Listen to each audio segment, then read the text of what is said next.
اجعلني على خزائن الأرض إني حفيظ عليم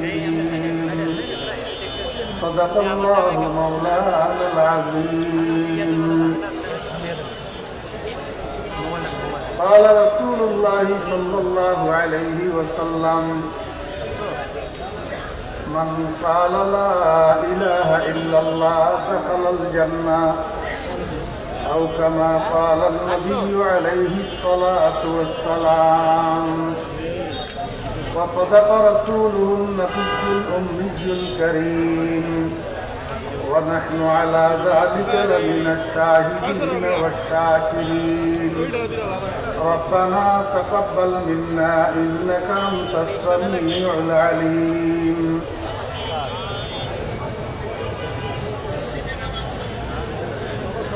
জুলাই উপস্থানে শহীদদের মাগফিরাত কামনা এবং আহতদের সুস্থতা কামনায় আয়োজিত জাতীয় উলামা মাশায়েখ আইম্মা পরিষদের ব্যবস্থাপনায় আয়োজিত আজকের এই ওয়াজ ও দোয়া মাহফিলের সম্মানিত সভাপতি হযরত উলামায়ে কেরাম, সমাবেত দিনদার পরেজগার মুসলমান ভাইয়েরা,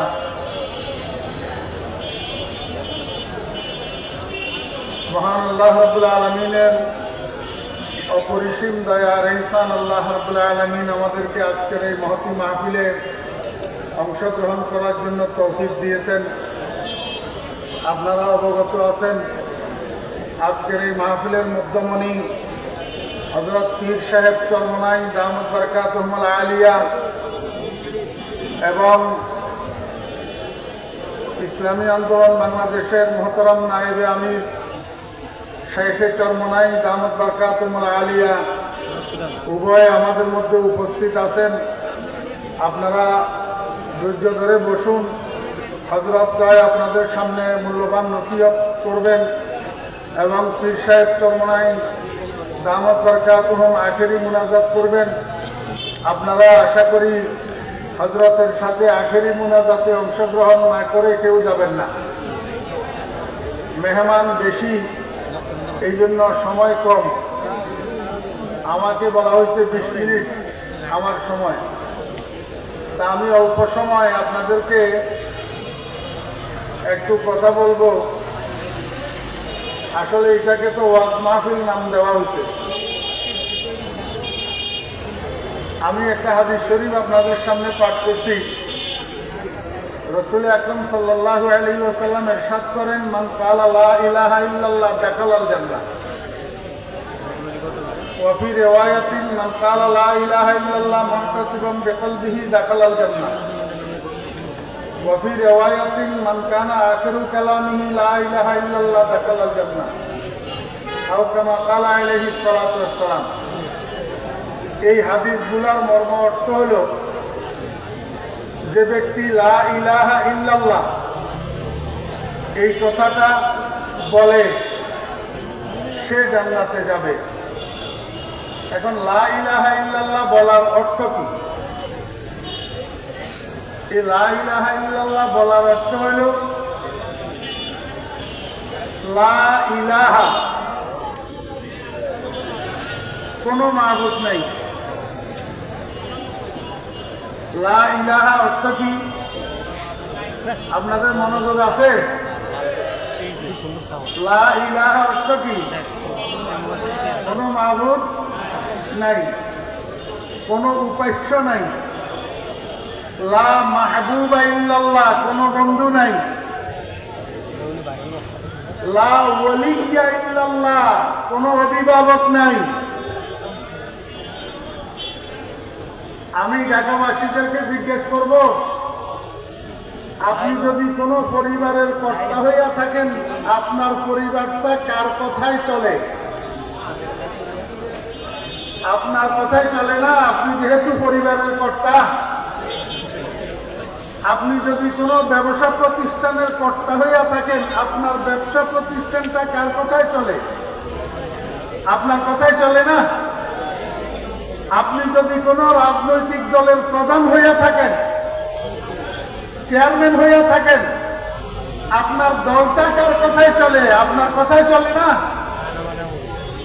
তো গোটা পৃথিবী এটা আল্লাহ পাকের বাড়ি, গোটা পৃথিবীর মানুষ আল্লাহ পাকের পরিবার।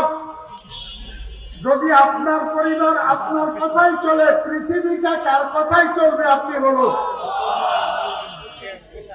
বাংলাদেশটা কার কথাই চলবে? এশিয়াটা কার কথাই চলবে? আফ্রিকা কার কথাই চলবে? আমেরিকা কার কথাই চলবে? ইউরোপ কার কথাই চলবে? আল্লাহর কথায় নাকি কোন মানুষের কথাই চলবে?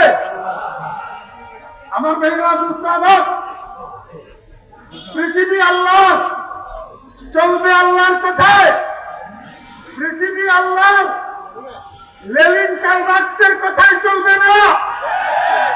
পৃথিবী আল্লাহ, বুশের কথাই চলবে না। পৃথিবী আল্লাহ, মোদির কথাই চলবে না। পৃথিবী আল্লাহ, ড্রামের কথাই চলবে না। পৃথিবী আল্লাহ, আল্লাহর কথাই চলবে। এখন মানুষ কথাগুলো কয় হুজুরেরা আল্লাহ বিল্লাহ করবে, হুজুরেরা আসমানের উপরের কথা আর জমিনের নিচের কথা বলবে, মাঝখানের কথা কয় কেন? হুজুরেরা রাজনীতি করে কেন? রাজনীতি তোমার বাবার সম্পদ। হুজুরদের রাজনীতি করার অধিকার নাই। হুজুররা বাংলাদেশের নাগরিক না। হুজুররা বন্যায় বেশি আসা, বন্যায় বেশি আসছে হুজুররা। হুজুররা রাজনীতি করতে জানে না। বাংলাদেশে এমন হুজুর আছে তোমার মতো পলিটিশিয়ানকে 50 বছর ক্লাস করাইতে পারে। হুজুর দেখলেই মনে করে কিছু বুঝে শুনে না। আমি তো বলি আলহামদুলিল্লাহ, কোন অহংকার নয়। আমি ফরিদউদ্দিনের মতো ভাষান্তর আলেম যদি সংসদে থাকে, কোন ভক্তিকের বাচ্চার সেখানে ইসলামের বিরুদ্ধে বক্তৃতা দেওয়ার কোন ক্ষমতা না।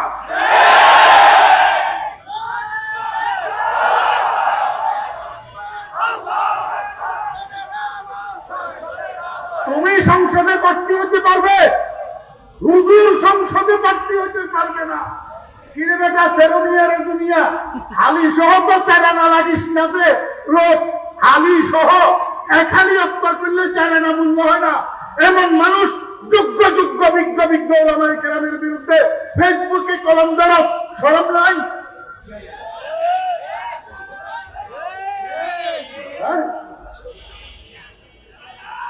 জমিন কার? আইন কার? ইসলাম শুরুই তো হয়েছে রাজনীতি দিয়া। ইসলাম শুরুই হয়েছে কি দিয়া? অতএব আলেমেরা রাজনীতি জানে না, না জানে? এই মুসলমান, তুমি নামাজ কালেমা পড়ো, তুমি কেমনে বলো ইসলামের রাজনীতি নাই? হুজুররা কেন রাজনীতি করবে? মুহাম্মদুর রাসূলুল্লাহ সাল্লাল্লাহু আলাইহি ওয়াসাল্লাম রাষ্ট্র পরিচালনা করে নাই? এই মুহাম্মদুর রাসূলুল্লাহ সাল্লাল্লাহু আলাইহি ওয়াসাল্লাম রাষ্ট্র পরিচালনা করছেন না করেন নাই? কি রাষ্ট্রের টাকা চুরি করি, জনগণের টাকা চুরি করি, সন্ত্রাস করি, চাঁদাবাজি করি রাষ্ট্র পরিচালনা করছে? হযরত ওমর ইবনুল খাত্তাব রাদিয়াল্লাহু আনহু, মুহাম্মদুর রাসূলুল্লাহ ইসলামের দ্বিতীয় খলিফা, অর্ধ পৃথিবী শাসন করছে। অর্ধ পৃথিবী।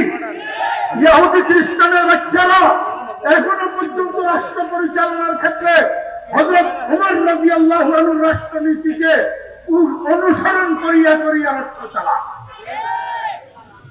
ইসলামের রাজনীতি আছে না নাই? ইসলামের রাষ্ট্র পরিচালনা আছে না নাই? অতএব ওলামায়ে কেরাম, মসজিদের ইমামগণ, মসজিদের খতিবদের সংসদে প্রার্থী হওয়ার যোগ্যতা অধিকার আছে না নাই?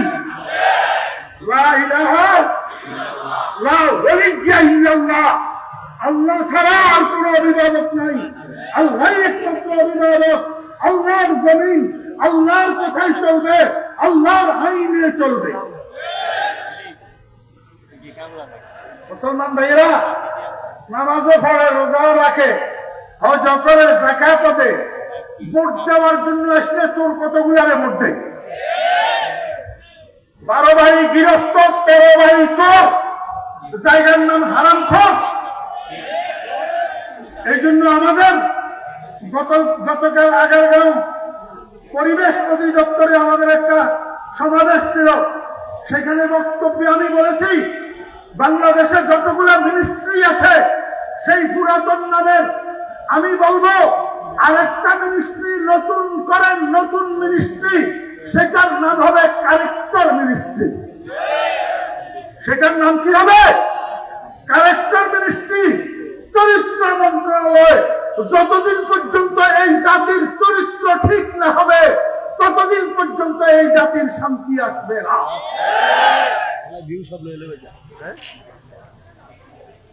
লা ইলাহা ইল্লাল্লাহ, লা ইলাহা ইল্লাল্লাহ, লা ইলাহা ইল্লা। এই জন্য পীর সাহেব চরমনাই দামাত বরকাতুল আলিয়া চরমনাই তরিকার জাকিরিন ভাইদেরকে, হুজুরের মুরিদদেরকে প্রথম সবক দিয়ে জিকিরের, কিসের জিকির? লা ইলাহা ইল্লাল্লাহ, লা ইলাহা ইল্লাল্লাহ। আজকে এখানে যারা উপস্থিত আছেন, আমি আপনাদেরকে বলবো, বৃহস্পতিবার, শুক্রবার কোন মসজিদে, বৃহস্পতিবার কোন মসজিদে, শুক্রবার মুজাহিদ কমিটির অধীনে চরমনাইয়ের পীর হুজুরের মুরিদানদের হালকায় জিকির হয়, হালকায় জিকির হয়। আমি আপনাকে বলবো, আপনি যেই শিক্ষায় শিক্ষিত হন না কেন, যেই প্রফেশনে নিয়োজিত থাকুন না কেন, আপনি যেই দলের কর্মী বা নেতা হন না কেন, পীর সাহেব চরমনাইয়ের মুরিদানদের হালকায় জিকিরে বসবেন, নিয়া হালকায় জিকিরে বসবেন। সেখানে কিছুক্ষণ জিকির করবেন। জিকির করতে করতে আস্তে আস্তে দিল ঠিক হবে। দিল ঠিক হইলে চরিত্র ঠিক হবে। কি ঠিক হবে? চরিত্র ঠিক হবে। হালকায় জিকিরে বসবেন, কিছু কিছু জিকির করবেন, লা ইলাহা ইল্লাল্লাহ।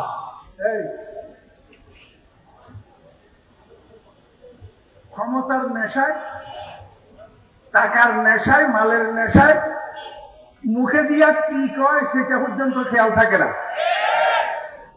চরমনাইয়ের হিসাব বলে, গাঁজাখোর বলে। ওই বিয়াদব ধ্বংস হইয়া যাবি, ধ্বংস। এখনো হিসাব নাই, হিসাব চরমনাইয়ের কাছে এখনো বার্তা, এখনো বার্তা আল্লাহর কুতুবের কাছে, এখনো বার্তা। দুদিন পরে গেলাম, ধ্বংস হইয়া যাবি।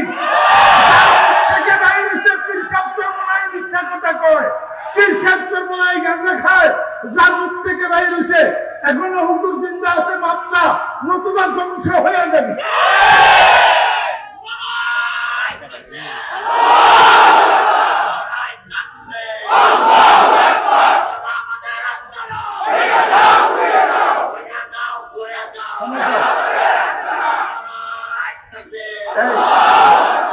শুনেন, আমি কোন চরমনাই তরিকার লোক না।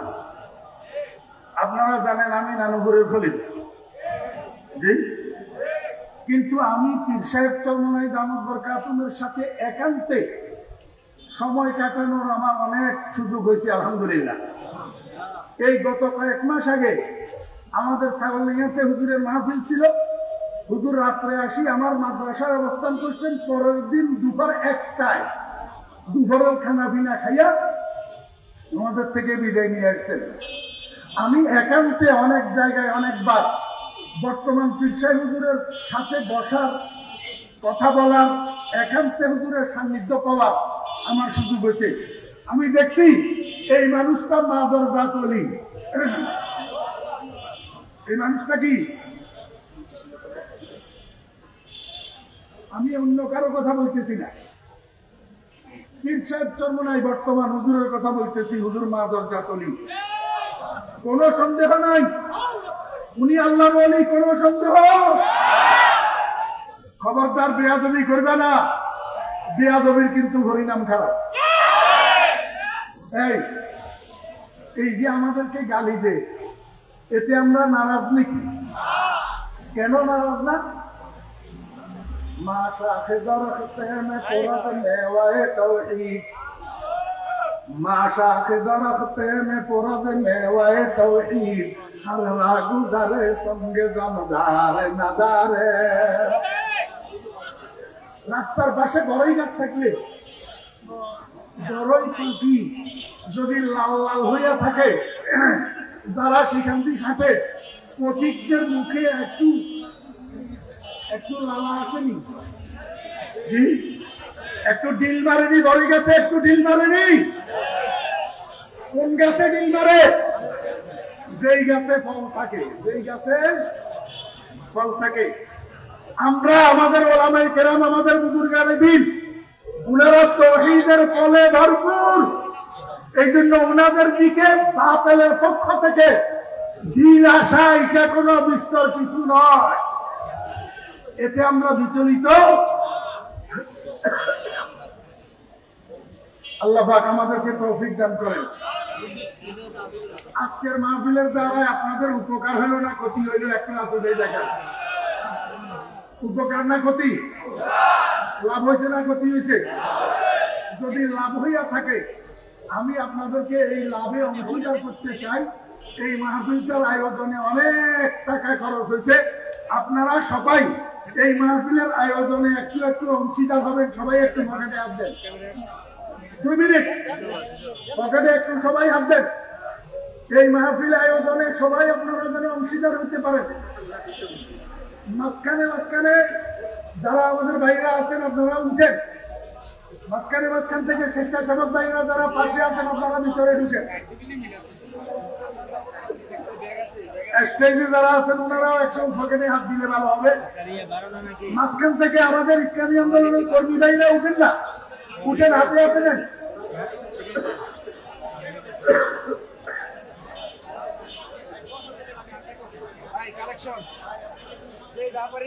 একটু তাড়াতাড়ি করেন। স্বেচ্ছাসেবক ছাড়া অন্য কেউ আমরা কালেকশন না করি, আর আমরা বসে যাই, যারা দাঁড়িয়ে আছেন তারাও শরীর হই ইনশাল্লাহ। পোশাক ছাড়া অন্য কেউ আমরা না নামে, আমরা বসি। আমাদের পিছনে তো স্বেচ্ছাসেবক যায় নাই।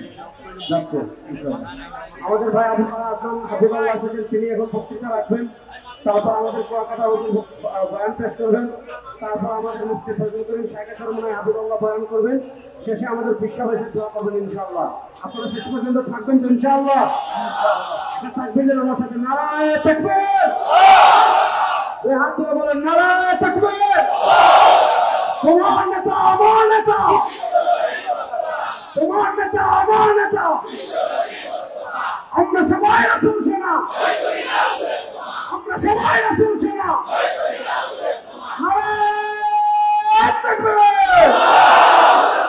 বসুন বসুন, সবাই বসুন। না বসলে তো কালেকশনটা বিঘ্নিত হতেছে। বসুন সবাই, সবাই বসুন। স্বেচ্ছাসেবকদেরকে একটু মাঝখানে হাঁটার সুযোগ দেন। তাড়াতাড়ি করেন। স্বেচ্ছাসেবক ভাইরা যারা কালেকশন করতেছেন ব্যাগগুলো স্টেজে নিয়ে আসেন। وآخر دعوانا أن الحمد لله رب العالمين السلام عليكم ورحمة الله وبركاته। মাশাআল্লাহ, আমরা অত্যন্ত গুরুত্বপূর্ণ বয়ান শুনছিলাম জাতীয় উলামা শাখায় পরিষদের অন্যতম সভাপতি বাংলাদেশের প্রথিত যশা আলোচক মাওলানা ফরিদুল মুবারক হাফিজাল্লাহ থেকে। আমরা যারা কালেকশন করেছি দ্রুত এদিকে চলে আসি। এখন আপনাদের সামনে গুরুত্বপূর্ণ আলোচনা পেশ করবেন মরহুম দায়ী, তারুণ্যের অন্যতম স্পন্দন, আমাদের সকলের খুবই প্রিয় বাদক